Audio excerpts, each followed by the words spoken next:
So I just found two GitHub repos, and they both work for accessing ChatGPT through Python. So you can use these repositories to make programs using ChatGPT's excellent language processing. So one example is you could make a trade bot that analyzes websites. So you could automatically scrape articles and then pass them as a prompt into ChatGPT, and then get the sentiment from it, and then make trading decisions based on that. That's just one example. There's tons of other things you could do. So there's two of them that I found. I personally like this one better. And that's because it's just faster. It's just slightly faster. So let's see. Oh, wow. It was made by a high school student. That's pretty impressive. Anyways, so this worked wonderfully for me. This worked wonderfully for me. So all you got to do is open up your command prompt, type Python 3m rev chat GPT, and then you run that. It should install just fine. If it doesn't, check out the Discord link in the description and I can help you out, or one of the other guys can help you out. And then paste this into a Python file, and then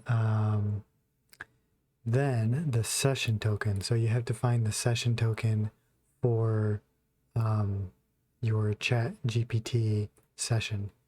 And I can show you how to get that actually. So one second.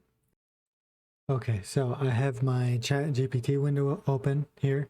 So what you want to do is you want to right click and go to inspect. And then once you hit inspect, you want to go to application.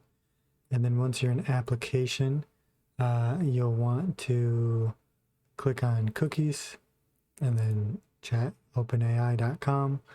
And then this one right here that says session token. When you click on that, it'll give you this, and this is your session token. So if you double click anywhere inside this text, it highlights it, and then you can Control C, copy that, and then you paste it into this string right here. And it says this. So I pasted it in here for me. That's not the whole token, so don't try to use mine because it's not going to work, because there's more characters over here you can't see. But yeah, so then you can just pass in this string that is your prompt for ChatGPT. So if I go ahead and run this, then we will see it should open up a browser, and it does this all automatically. I haven't touched it. I haven't done anything. And then it disappears, and then you wait a couple seconds. Sometimes it takes a while. You just wait, and then the prompt will eventually come up. And this is really useful, because then once you can pass a prompt programmatically and then get a response back as a variable, there's a lot of things you can do with that. The possibilities are pretty much endless, and there's already been things that people have made. I had no idea that this is a thing. I didn't know people already had APIs for this, but yeah, there's tons of stuff. Someone has a Twitter bot that responds using ChatGPT. So yeah, here we go. This is the script that it outputted. So yeah, that's a great way to use ChatGPT, and it makes it even that much more powerful. If you have any more questions, then go ahead and write a comment, or you can join our Discord server. Well, before I go, I'll just show you this other one. So this one is slightly different.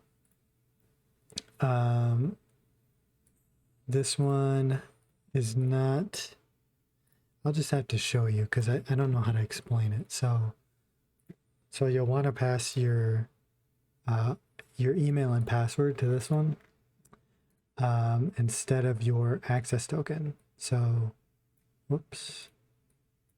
This one uses your session token, and this one uses your email and password for OpenAI. So 2 different ways to do it. It depends on, how you like to interface with it. Okay, my program just crashed there. The what's this called? I don't know. I forgot what it's called, but okay. This is working though. So look, it's doing it all automatically. Should log in for me. It does the CAPTCHA for you automatically, which is hilarious. And there you go. So this one, as you can see, does not close preemptively before the prompt is complete. It closes after, which I prefer it closing before because it just kind of makes it neater.